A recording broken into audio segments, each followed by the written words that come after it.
going to start Pastorpedia today with references to church boards. I'd like to find them in the Bible. I'm Newt Larson. We're with Pastorpedia. Jeff Bogue, Jim Brown, about church boards. Let's talk about it. They're very confusing. I go to a lot of different churches because of my coaching role now, and they operate in 7 different ways, or maybe 27. Are there directions in the Bible? Where should I turn? There are not explicit directions in the Bible. There are principles in the Bible, and you want to go to the parts of the Scripture that talk about eldership, deacons, the character of people, their hearts, their passion for God, their love for the body. 1 Timothy, Titus, 1 Peter. There's nothing in there about legalities and votes and supermajorities and budget principles. Wait a minute, Robert's not in there somewhere? Robert's Rules of that's 67th book of the Bible.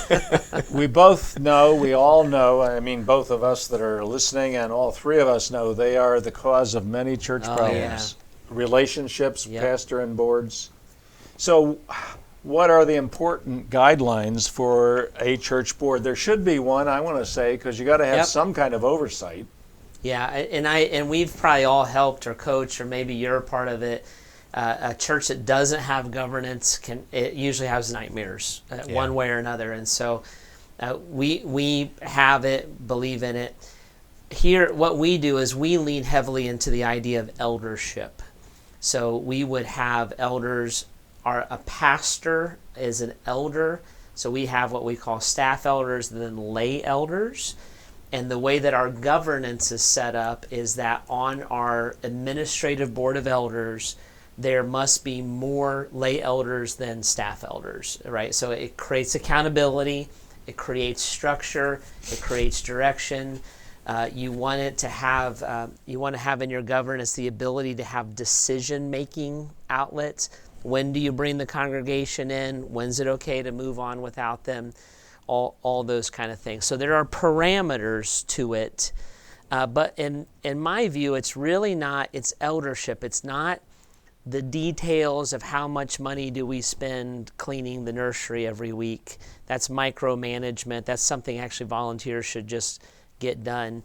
It's the oversight of things. Accountability and boundaries. They could fire you if there is a church. Absolutely. Yes, absolutely. Okay. So a board, however you wish to use it, but they've got to have some kind of oversight. They can't be the same as staff, or you're duplicating everything and they go nuts. So what are some excellent guidelines for this board of a local church, big or small? So we really look, and by the way, I'm very grateful for our elders and our boards that we work with, but we went to a new idea a few years ago when we redid our governance. The board has oversight. So what we say here at Grace is that the elders have the authority over the church. The staff run it. And so because of our size, we're a bigger church, it's impossible for a man who is an insurance salesman, another man who's an engineer, these are elders, they can't be in the nuances of all that we're doing here. So they turn that over to us, and then they oversee us as we do that. And we ask permission. We have what's called a senior pastor operational plan, and I basically write that up, and I submit it, and I say, men, I'd like to run the church this way. Is that okay with you? And they give me permission to do it that way. I would agree. I would say also, even the smaller church, you have to be careful as elder board that you're not trying to run the church by yourselves, and that the senior pastor doesn't have freedom to lead his group too. There has to be a willingness to, you free him up to lead, you keep him accountable, you have oversight, but he needs to be free to lead too in the smaller churches. Otherwise, you just have tension and friction, and he doesn't know what he's supposed to do, and he's fearful of leading. It just creates this it could be very divisive. And in that same setting, the other side of it is, as a senior pastor, you should not be looking at your board saying, hey guys, you need to set vision and direction. Right. You know, they're to come along beside. It's a band of brothers. They're not a board that votes you up, votes you down. You're looking for a unity, a spiritual unity, that leads to a forward momentum and effective ministry. And with it. you know, you look in the Bible, God always, and I would generally should say that, but one man led the way with vision. It's got to come from the pastor, and it's played out through the leadership and through the people. Let him cast vision. Give him instruction, work together, give insight, pour wisdom, go over things, but let him just lead and cast vision. But if you can't convince the board it's a good vision, you better back up. Absolutely. Yeah. Absolutely. Yeah. One good way is a soccer field picture. The board takes care of the boundaries. The pastor and staff and all the volunteers play on the infield, but you stay in bounds. Yeah. I'd love to send you notes on that.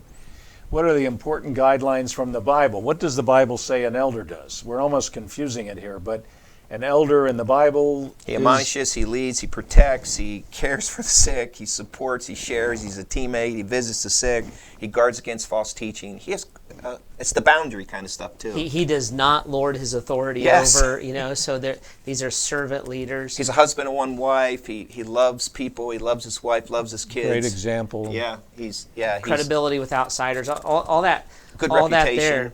there, and elders in the Scripture able to teach. are different than deacons. Yes. And so we also, when we think of like a board level, high leadership level, we think elders.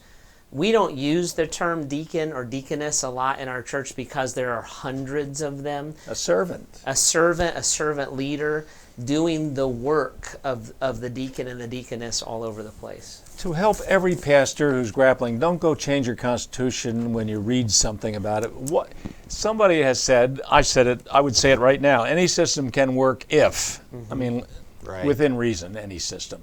Work if what? If there's godliness, if there's high character, If it's biblical.